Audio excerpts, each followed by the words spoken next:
19절로 28절까지, 사도행전 18장 19절로 28절까지 교독하시겠습니다.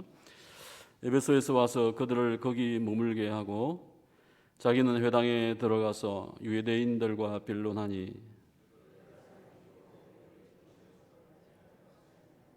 작별하여 이르되 만일 하나님의 뜻이면 너희에게 돌아오리라 하고 배를 타고 에베소를 떠나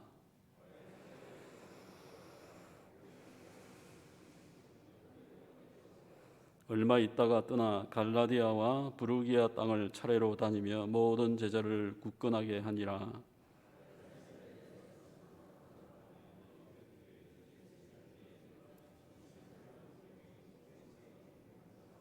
그가 일찍이 주의 도를 배워 열심으로 예수에 관한 것을 자세히 말하며 가르치나 요한의 세례만 알 따름이라.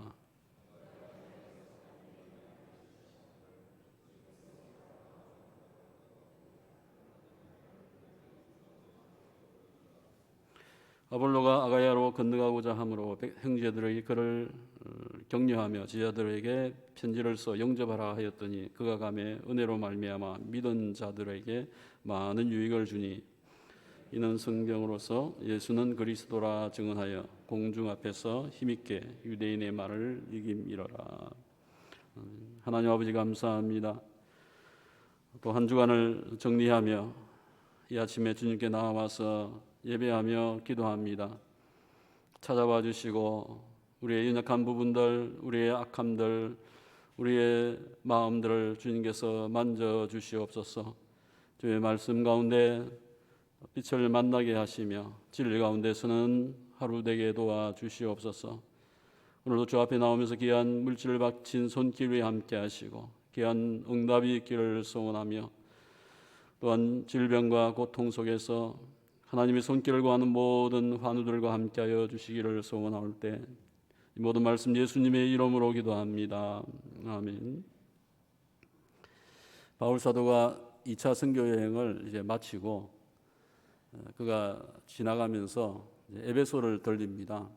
에베소를 들릴 때에 브리스길라와 아굴라 부부도 같이 이제 동행을 하였고 바울 사도는 계속해서 이제 예루살렘까지 올라가지만 이 브리스길라 아굴라 부부는 이 에베소에 남아서 당분간 사역을 하고 있는 모습을 보게 되어집니다.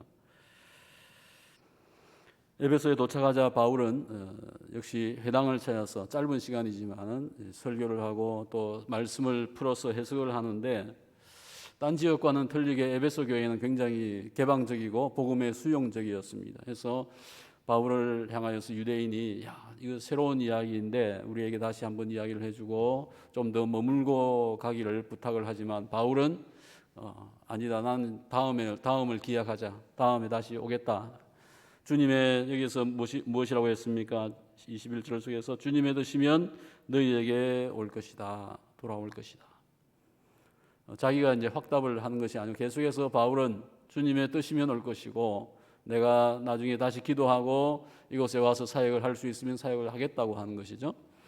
결국 바울은 이제 2차 선교가 끝나고 3차 선교가 될 때에 에베소에 와서 사역을 하게 되어집니다. 바울이 이제 예루살렘에 가기 원래 목적지는 이제 안디옥인데요. 항상 바울 사도는 안디옥에서 파송을 받고 갔지만은 복원은 마지막에 와서 복원은 이제 마치는 것은 예루살렘에서 마칩니다. 그래서 예루살렘에 올라가서 마치고 안디옥으로 내려간다라고 성경에서는 계속 이야기합니다. 예루살렘은 위치적으로도 높지만은 어떤 모교회적인 또 이스라엘 민족 가운데서 가장 상부의 위치, 영적이고 모든 부분에서 권위가 있는 곳이기 때문에 올라간다는 표현을 쓰는데 바울 사도가 가이사랴에 도착을 해서 예루살렘에 올라갔다가 선교 보고를 하죠. 그리고 나서 그 다음에 안디옥을 간 것으로 표현을 하고 있습니다. 그런데 22절과 23절 사이에 얼마 있다가 떠나라고 이야기하였습니다. 갈라디아와 부르기아 땅을 이 사이가 굉장히 몇 개월이 지난 시간이에요. 그래서 얼마 있다가 떠났다고 하는 것은 이 3차 선교 여행을 23절부터 지금 하고 있는 것입니다. 끝나자마자 누가가 이제 이 사도행전을 적었는데 굉장히 급하게 중간에 모든 것을 다 뛰어넘고 금방 이어서 3차 선교가 진행되고 있는 모습. 적어도 몇 개월 시간이 지난 이후에 바울 사도가 3차 선교에 뛰어드는데 그때 다시 그는 2차 선교 때 다녔던 길을 다시 갑니다. 2차 선교 때 세웠던 교회를 돌보고 제자들을 굳게 하였다라고 성경은 이야기를 하고 있는 것이죠. 갓 태어난 교회가 2년이 벌써 지났기 때문에 그가 다시 둘러보면서 순회하면서 다시 3차 선교를 하면서 에베소 교회를 향해서 가고 있는 것을 보게 되어집니다. 그러면 바울 사도가 2차 선교를 마치고 3차 선교를 시작하여서 에베소에 오기 전까지의 하나의 사건이 오늘 24절부터 28절까지 소개되고 있습니다. 그것이 아볼로라고 하는 유대인이 에베소에 왔고 그곳에 이미 남아있던 장막 치는 자 브리스길라와 아굴라 부부가 그 아볼로를 만나는 이야기입니다. 아볼로는 알렉산드리아 태생이었습니다. 유대인이었고요. 어릴 적부터 율법을 알고 하나님 말씀을 굉장히 많이 외우고 박식한 자였다고 할 수 있겠죠. 그가 전문적인 신학자였는지 율법학자였는지는 자세히 나와 있지 않지만은 하지만 그와 같이 뛰어난 자였다. 언변이 좋고 말씀에 능통한 자였다라고 성경은 이야기합니다. 그는 일찍이 주의 도를 배웠다고 하였는데요. 그가 예수님을 만나본 적도 없고 또 세례 요한을 만나본 적도 없겠지만은 그가 이미 멀리 있는 이방 지역에 살고 있었지만은 요한의 세례를 알고 있었다고 하는 거죠. 구약은 물론 알고 있었지만은 요한이 와서 메시아가 오신다고 하는 진짜 빛이 온다고 하는 이야기를 하였는데 그분을 기다리면서 그분에 대한 소식을 듣고 어느 정도 지식을 가지고 있던 자였다고 하는 것입니다. 그래서 그는 굉장히 열심히 있던 자였던 것 같아요. 구약에 대한 열심도 있었지만은 세례 요한 이후에 그가 신앙 속에서 하나님을 더욱 섬기는 회개하는 자였고 열심히 지금 전도를 하기 위해서 아마 에베소에 온 것 같아요. 구약에 하나님의 말씀을 전하기 위해서 혼자 다니는 순회자였다고 하는 것입니다. 이제 그가 26절 속에서 보면 회당에서 이제 이 아볼로가 이제 설교를 한 것 같습니다. 설교를 하였는데 그 얘기를 듣고 있던 브리스길라와 아굴라가 듣고 나서 저 아볼로가 참 열심히 있고 성경에 박식하고 지식이 충만하구나, 열정도 굉장히 있구나 하는 것을 깨닫게 되겠죠. 그리고 나서 하지만 그에게 뭔가가 빠진 것을 발견하고 그와 이야기하기 위해서 자기 집으로 이제 이끌고 갑니다. 집에 가서 하나님의 도를 더 정확하게 풀어서 가르쳐 주었다라고 성경은 이야기하고 있습니다. 세례 요한에 대해서는 알고 있었다고 하는 것이죠. 하지만 메시아에 대해서도 알고 있었지만은 그분을 만난 적이 없고 진정한 생명이 없는 자였다고 하는 것입니다. 지식은 가득하였지만은 열심도 있었지만은 주님을 만난 경험이 없고 성령의 세례를 받지 아니하였다고 이야기하고 있습니다. 요한의 세례는 어떤 의미가 있습니까?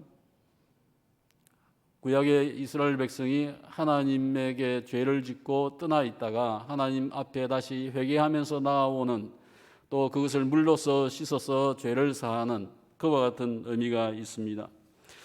예수님의 세례는 어떤 의미가 있습니까? 단순한 물로서만이 아니고 성령이 그의 생명 가운데 가셔서 중생케 하고 진정한 생명을 잉태시키는 그와 같은 세례의 의미, 물론 이건 외적인 모습이지만은 그 속에 성령의 세례의 의미를 포함하고 있습니다. 예수님의 죽으심과 고난과 부활까지 포함하는 세례입니다. 예수와 함께 죽고 예수와 함께 살면서 새 생명을 얻는 것인데 오늘 이 아볼로는 그것이 빠져 있었던 것입니다. 예수님에 대한 이야기, 복음에 대해서 거의 알지 못하면서도 그는 말씀을 증거하는 자였다고 하는 것입니다. 오늘 아볼로는 겸손히 그 굉장한 지식이 있지만은 겸손히 브리스길라와 아굴라죠.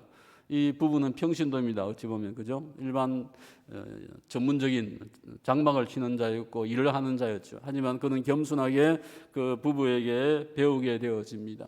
그리고 나서 온전한 진리 생명을 그가 발견하게 되어진 것입니다.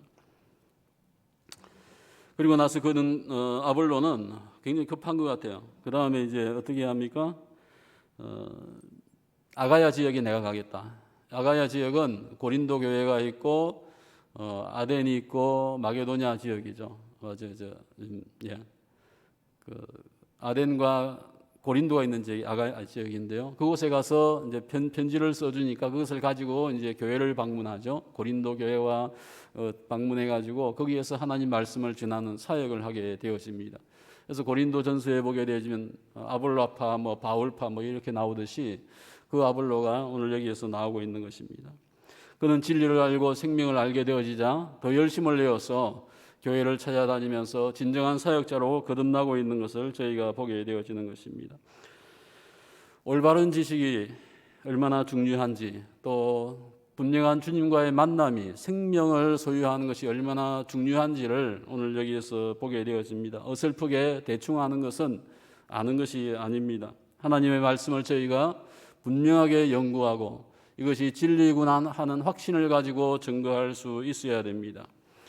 오늘 하나님의 말씀이면 악한 세상과 음란의 모든 그 고린도 도시에서 그와 같은 속에서 바울이 승리하였듯이 저희는 물리칠 수가 있는 것입니다. 구약의 학자였고 전도자였던 아볼로, 또 굉장히 겸손하게 말씀을 배웠던 아볼로, 오늘 그와 같이 우리의 마음속에, 우리의 심령 속에 지식에 머물지 아니하고 겸손히 분명한 진리, 텍스트가 되어지는 하나님의 말씀을 우리의 마음속에 소유할 수 있어야 되겠습니다.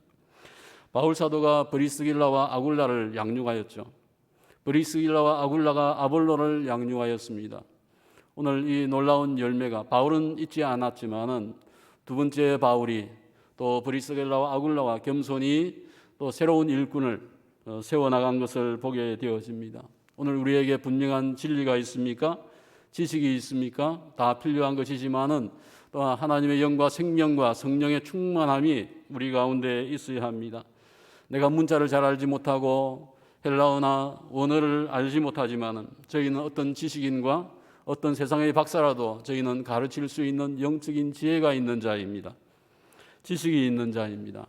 오늘 이 브리스길라와 아굴라와 같이 우리의 주변에 뭔가 많이 알지만은 분명한 생명이 없는 자, 진리를 알지 못하는 자에게 내가 가지고 있는 엄청난 진리 보화를 나누어 줄 수 있는 그와 같은 저희들 자신이 되어야 되겠습니다.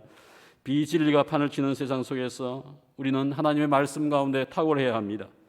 신학을 하지 아니하여도 말씀의 지혜를 얻고 사는 것은 더욱더 중요하고 충분히 그럴 수 있습니다. 이 아침에도 기도하시면서 주님에게 우리에게 지혜를 주시옵시고 또 주님께서 나에게 이와 같은 전도의 기회를 주실 때에 주님께 은신할 수 있는 저희들 자신이 되어지고 더욱더 하나님 말씀 앞에 저희가 무릎을 꿇고 탁월해질 수 있는 저희 모두가 교회가 되어지기를 위해서 기도하시기를 바랍니다.